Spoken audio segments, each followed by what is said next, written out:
برفیلے علاقے میں رہنے والے امیر اور غریب لوگ بہت تیز اور ٹھنڈی ہوائیں چل رہی تھی اور سنو فال بھی سٹارٹ ہونے والی تھی اور سب لوگوں نے اپنے اپنے گھروں میں راشن ڈال لیا تھا اور جو غریب لوگ تھے ان کے لیے ڈالنا مشکل تھا اور کچھ لوگوں کے پاس تو اپنا گھر بھی نہیں تھا اور کچھ لوگوں کے گھر ٹوٹے ہوئے تھے۔ مما مجھے بہت بھوک لگ رہی ہے، کھانا کب تک بنے گا؟ اور سردی بہت زیادہ لگ رہی ہے، میرے ہاتھ فل برف والے ہو گئے ہیں، ایسا لگ رہا ہے کہ جیسے میرے ہاتھوں میں کسی نے برف رکھ دی ہو۔ ارے بیٹا، کل کی تھوڑی سی دال بچی ہوئی ہے، میں ابھی گرم کرتی ہوں، سب مل کر کھانا کھا لیتے ہیں۔ بیٹا ہمیں ایسے ہی گزارا کرنا پڑے گا، باہر اتنی زیادہ برف ہے، نہ ہم کہیں سے کھانا لا سکتے ہیں اور نہ کوئی ہمیں دینے آ سکتا ہے، ہمارے پاس جو ہے ہمیں وہی کھا کر گزارا کرنا ہوگا۔ لیکن مما ایسا کیوں ہے؟ یہ برف کب جائے گی؟ لیکن ان بیچاروں کے پاس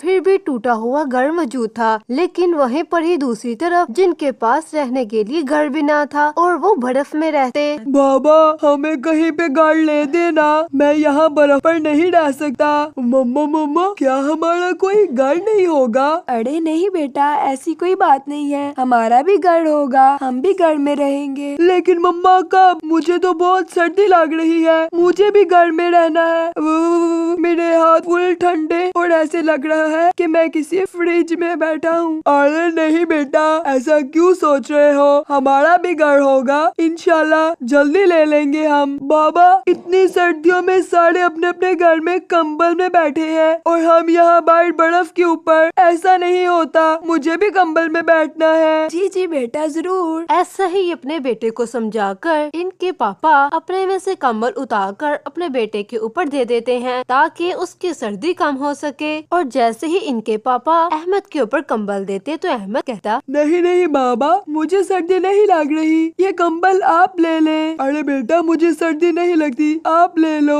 اور وہیں دوسری طرف امیر لوگ جو بہت مزے کی زندگی گزار رہے تھے۔ بابا یہ وائی فائی کتنا سلو چل رہا ہے، بابا یہ برف کتنی انوئنگ ہے۔ جی بیٹا، سنو فال بہت زیادہ ہو رہی ہے، اس لیے نیٹ ایشو ہو رہا ہے۔ جی بابا جلدی سے اس کو ٹھیک کروا لے، میں نے مووی دیکھنی ہوتی ہے، بار بار نیٹ سلو ہو جاتا ہے، مزہ ہی نہیں آتا دیکھنے کا، جلدی سے ٹھیک کروائے، پہلے ہی میں گھر رہ کر بہت بور ہو رہا ہوں، میرا دل کرتا ہے میں باہر جاؤں، فرینڈس کے ساتھ انجوائے کروں۔ اور وہیں پر ہی عائشہ اپنی ماں سے کہہ رہی ہوتی، مما مجھے یہ سوپ نہیں پینا، میں سوپ پسند نہیں ہے، مجھے پیزا چاہیے۔ نہیں بیٹا پی لو، یہ صحت کے لیے بہت اچھا ہوتا ہے، اور ویسے بھی آج کل بہت زیادہ سردی ہے۔ نہیں مما، مجھے پیزا کھانا ہے اور بس پیزا ہی کھانا ہے۔ اور ماں جلدی سے نوکر کو اپنے پاس بلاتی اور اسے کہتی، عائشہ کے لیے جلدی سے پیزا بنا کر لے آؤ اور ہیٹر اور تیز کر دو، باہر دیکھو کتنی برف باری ہو رہی ہے، عائشہ کو ٹھنڈ نہ لگ جائے۔ اس طرح یہ لوگ سنو فال کو بہت انجوائے کر رہے ہوتے اور وہیں پر بیچارے غریب لوگ، ان بیچاروں کے پاس لکڑیاں بھی نہیں تھی۔ اب تو ہماری لکڑیاں بھی ختم ہو گئی ہیں، کھانا بنانے کے لیے نہ سلنڈر ہے اور نہ ہی لکڑیاں، اب کھانا کہاں سے بنے گا، باہر بھی نہیں جا سکتے۔ ایسے ہی یہ کہہ رہی ہوتی ہے، تبھی وہاں پر ڈیانا بیگم آ جاتی ہے جو سبھی گھروں میں تھوڑی تھوڑی لکڑیاں دیتی اور ان کے گھر سے کچھ نہ کچھ لے جاتی، کیونکہ یہ گھر میں اکیلی رہتی تھی اور یہ لکڑیاں دینے کا کام کرتی اور سب کے ساتھ ساتھ مدد بھی کرتی تھی۔ یہ لے، میں آپ کے لیے کچھ لکڑیاں اکٹھی کر کے لے کے آئی ہوں، آپ یہ لے لیں۔ ارے ریحانہ بیگم، مجھے اس کی بہت ضرورت تھی، بچوں کو بہت بھوک لگی ہے اور کھانا بنانے کے لیے لکڑیاں بھی نہیں تھی، آپ کا بہت بہت شکریہ۔ اور آپ اتنی مشکل سے باہر سے کیسے آئی؟ باہر تو بہت زیادہ برف ہے۔